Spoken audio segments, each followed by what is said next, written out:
ಸುರ್ಜೇವಾಲಾ ಅವರ ಮೀಟಿಂಗ್ನಲ್ಲಿ ಪ್ರಮುಖವಾಗಿ ಶಾಸಕಿ ರೂಪಕಲಾ ಅವರಿಗೂ ಕೂಡ ಬುಲಾವ್ ಸಿಕ್ಕಿದೆ. ಹೀಗಾಗಿ ಅವರನ್ನು ಕೂಡ ಮಾತನಾಡಿಸುವಂತಹ ಪ್ರಯತ್ನವನ್ನು ಪಬ್ಲಿಕ್ ಟಿವಿ ಮಾಡಿತು.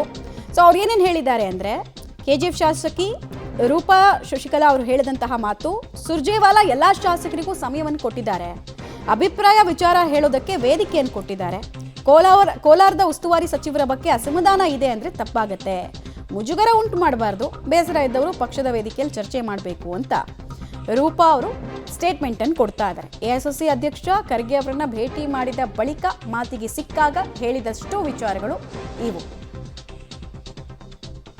ಸುರ್ಜೇವಾಲಾ ಅವರು ಇವತ್ತು ಕೋಲಾರ ಜಿಲ್ಲಾ ಶಾಸಕರನ್ನು ಕೂಡ ಸಭೆ ಕರೆದಿರುವಂಥದ್ದು. ಈ ವಿಚಾರವಾಗಿ ಮಾತಾಡಲಿಕ್ಕೆ ಶಾಸಕರಾಗಿರ್ತಕ್ಕಂಥ ರೂಪಾ ಶಶಿಧರ್ ನಮ್ಮ ಜೊತೆಗಿದ್ದಾರೆ. ಮೇಡಮ್, ಮೊದಲನೇದಾಗಿ ಸುರ್ಜೇವಾಲಾ ಅವರು ತಮ್ಮ ಜೊತೆ ಮಾತುಕತೆ ಆಹ್ವಾನಿಸಿದ್ದಾರೆ. ಏನು ವಿಚಾರವನ್ನು ಪ್ರಸ್ತಾಪವಾಗಿ ಅಂದ್ಕೊಂಡಿದ್ದೀರಿ? ಇಲ್ಲ, ಎಲ್ಲ MLAsಗೂ ಒಂದು ಟೈಮ್ ಸ್ಲಾಟ್ ಕೊಟ್ಟಿದ್ದಾರೆ.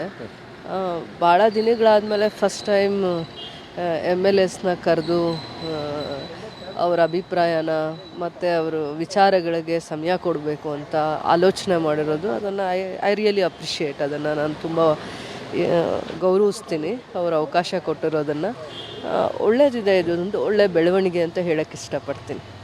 ಪಕ್ಷದ ಮಟ್ಟದಲ್ಲಿ, ಸರ್ಕಾರದ ಮಟ್ಟದಲ್ಲಿ ತಮಗಿರುವಂಥ ಅಸಮಾಧಾನ, ದುಃಖ, ದುಮ್ಮಾನೆಲ್ಲ ಹೇಳ್ಕೊಳ್ಳೋಕೆ ಒಂದು ವೇದಿಕೆ. ಯಾಕೆ ಹಾಗಂತೀರ? ಪಕ್ಷ ಯಶಸ್ವಿಯಾಗಿ ಅಧಿಕಾರದಲ್ಲಿದ್ದಾಗ ಇನ್ನು ಯಾವ ವಿಚಾರಕ್ಕೆ ಒತ್ತು ಕೊಡಬೇಕು, ಏನೆಲ್ಲ ಪ್ರಾಮಿಸಸ್ನ ಫುಲ್ಫಿಲ್ ಮಾಡಬೇಕಾಗತ್ತೆ, ಎಲ್ಲನೂ ನಾವು ನೆಗೆಟಿವ್ ಆಗಿ ಥಿಂಕ್ ಮಾಡಿದ್ರೆ ತಪ್ಪಾಗುತ್ತೆ. ಪಕ್ಷಕ್ಕೆ ಜನರ ಆಶೀರ್ವಾದದ ಜೊತೆ ಕೆಲವೊಂದು ಕಾರ್ಯಕ್ರಮಗಳನ್ನ, ಯಶಸ್ವಿ ಕಾರ್ಯಕ್ರಮಗಳನ್ನ ತಂದಿದ್ದೀವಿ. ಅದರ ಜೊತೆಯಲ್ಲೂ ನಾಯಕರು ಅಂತ ಏನಿರ್ತಾರೆ ಈ ಭಾಗದಲ್ಲಿ, ಪಕ್ಷನ ನಂಬಿಕೊಂಡು, ಆಮೇಲೆ ಮುಖಂಡರಿಗೆ ಕೆಲವೊಂದು ಸಮಸ್ಯೆಗಳಿದ್ದಾಗ ಅಥವಾ ವಿಚಾರಗಳನ್ನ ಹೇಳ್ಕೋಬೇಕು ಅಂತಂದಾಗ ಒಂದು ಒಳ್ಳೆ ವೇದಿಕೆನ ಕೊಟ್ಟಿದ್ದಾರೆ ಅಂತ ಹೇಳೋಕ್ಕೆ ಇಷ್ಟಪಡ್ತೀನಿ.